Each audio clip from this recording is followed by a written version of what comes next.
আমার আজকের মেনু ইলফিশ, কেউ বা বলে লং ফিশ, আবার কেউ কেউ বলে বাই মাছ। তবে এইটা কুচ্চা।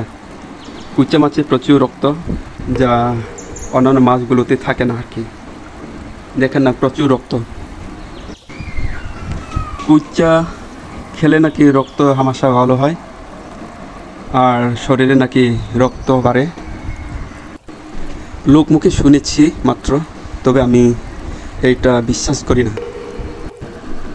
যাই হোক, এই কুচ্চা মাছটাকে আজকে করলা দিয়ে ভাজি করব।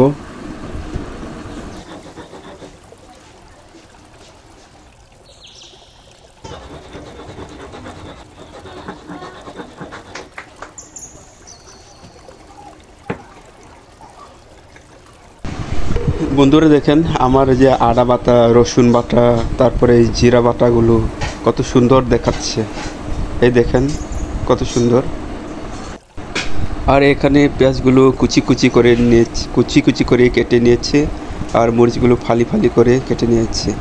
কত সুন্দর দেখাচ্ছে। পেঁয়াজ মরিচটাকে আমি ভাগার করে দিয়েছি, সাথে 3 পিস তেজপাতা নিয়ে এলাম। পেঁয়াজ বাটার সাথে আমি হলুদ নিয়েছি, তারপরে ধনিয়া গুঁড়াও নিলাম।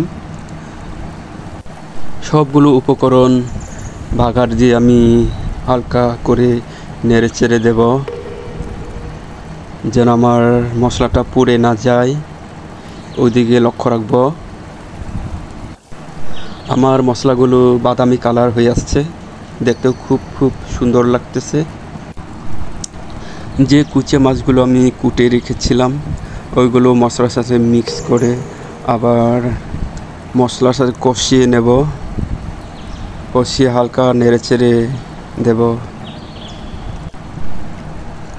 কুচা মাছের সাথে রান্না করার জন্য আমি করলা নিয়েছি। করলা যোগ করলে কুচা মাছটা আরও বেশি ভালো হবে, তিতা তিতা লাগবে, খেতে খুব সুস্বাদু হবে। আমার ভিডিও যদি ভালো লাগে অবশ্যই লাইক করবেন, শেয়ার করবেন। ভিডিওতে কেমন হয়েছে তা জানিয়ে কমেন্ট করবেন। যারা যারা সাবস্ক্রাইব করেন অবশ্যই সাবস্ক্রাইব করে নেবেন, পাশে থাকবে বেল আইকনে চাপ দিয়ে পাশে থাকবেন।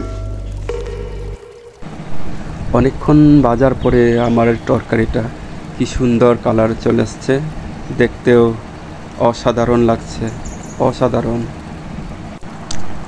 আধা ঘন্টা কুচ্চা মাছটাকে ভাজার পর আমার কুচ্চা মাছটা কি সুন্দর ভাজা ভাজা হয়ে গেছে।